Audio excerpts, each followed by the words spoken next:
Today, we are taking a trip, a massive trip, unlike literally anything we've ever unpacked before. We're getting into the Borderless project. And honestly, this is arguably the most ambitious, worldly, and just incredibly sophisticated musical world tour ever conceived. Okay, let's dive right into this. The core philosophy here is, well, it's monumental. One world, one rhythm. If you look at this, picture a golden globe wrapped tightly in the steel architecture of a modern city, because that's the kind of structural scale we are talking about. This is absolutely not just another playlist. It's a colossal achievement in music production. It's a unified rhythm meticulously built to represent literally every corner of our planet. So, here's our world tour itinerary for today. First, one world, one rhythm. Second, the triple threat symmetry. Third, we'll hit genres across the globe, then authentic local instruments, and finally, top-tier studio quality. All right, stop number one, one world, one rhythm, and the sheer scope of this project. To truly wrap our heads around this, we have to look at the raw numbers. Over 4,000. I mean, just let that sink in for a second. We're talking about over 4,000 individual, fully realized tracks. From nations with massive populations all the way down to tiny, beautiful island nations like Vanuatu and Tuvalu. Literally, every single country on Earth has dedicated tracks crafted specifically for them. And you know, it's not just about that massive number, it's the vast stylistic footprint. These tracks expand across 5 major global genres: ballad, EDM, jazz, pop dance, and rock. So they haven't just made a lot of music, they've built this entire breathing ecosystem of sound that touches every major corner of popular music. Totally customized for the whole globe. Moving on to point 2, the triple threat symmetry, which is all about the vocal architecture. Now, what's really interesting here is how you even manage a catalog of this size. It requires a meticulous blueprint, and the project guarantees this universal representation through what they call a triple threat symmetry.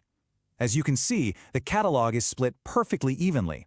Dedicated male lead vocals, female lead vocals, and duets. But actually, forget about seeing these as just data rows in a spreadsheet.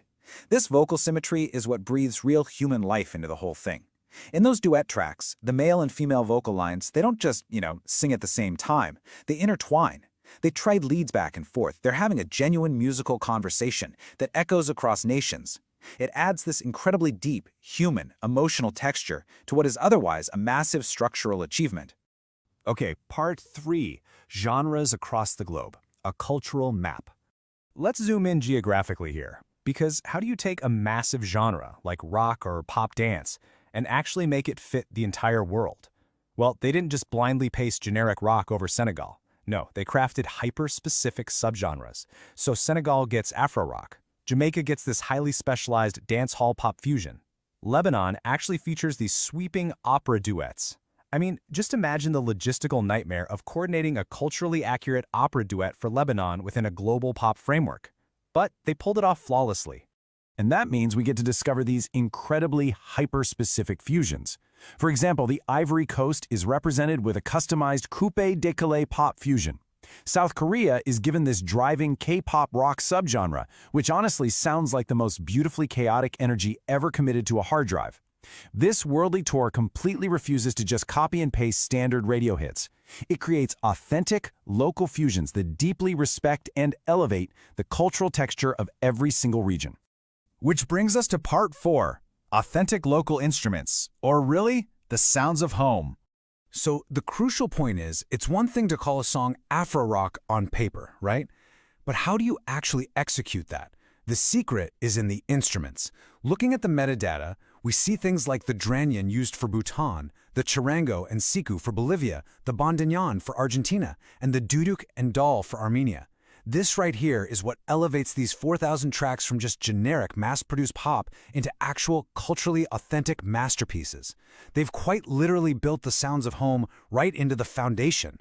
To really grasp this, let's take a look at the production notes for an Armenian pop dance duet. It says, rhythmic duduk phrases layered over pulsating dal. You can almost hear it, can't you? That ancient, haunting sound of the duduk slicing right through a modern, club-ready beat, all grounded by the traditional thud of the dal drum. It takes this raw data set and brings it to vivid auditory life. Or take a look at the Bolivian fusion track. The notes describe energetic pan flute melodies and percussive charango strums over a driving modern beat. It's this brilliant Andean pop fusion that proves the authenticity goes all the way down to the individual acoustic plucks and the airy synth pads. They didn't just slap a generic world music sample on a track, they've intentionally orchestrated these deeply traditional sounds into a modern pop dance architecture. All right, final stop on the itinerary, Part 5, top-tier studio quality and how it's challenging the establishment. We've seen the massive scale, right? And we've seen the granular authenticity. Now let's look at the broader implications. When we compare this project to traditional major labels, a really stark contrast emerges. Traditional labels often deal with much slower production timelines and, frankly, pretty limited global representation, usually just focusing on the most lucrative markets. But the Borderless project? It offers unprecedented scale and top-tier studio fidelity for every single nation, totally challenging the traditional record label establishment's whole way of doing business. And here is what really pushes this over the edge into completely uncharted territory. It isn't just pristine studio tracks. The catalog is now entirely enhanced with live concert versions for every single nation. Think about that. They are bringing the raw, electric energy of a massive stadium-packing live tour directly to the listener. It executes the world tour concept absolutely perfectly. It makes fans in every nation feel like they have a front-row ticket to a global phenomenon. So, I want to leave you with this final thought to ponder today.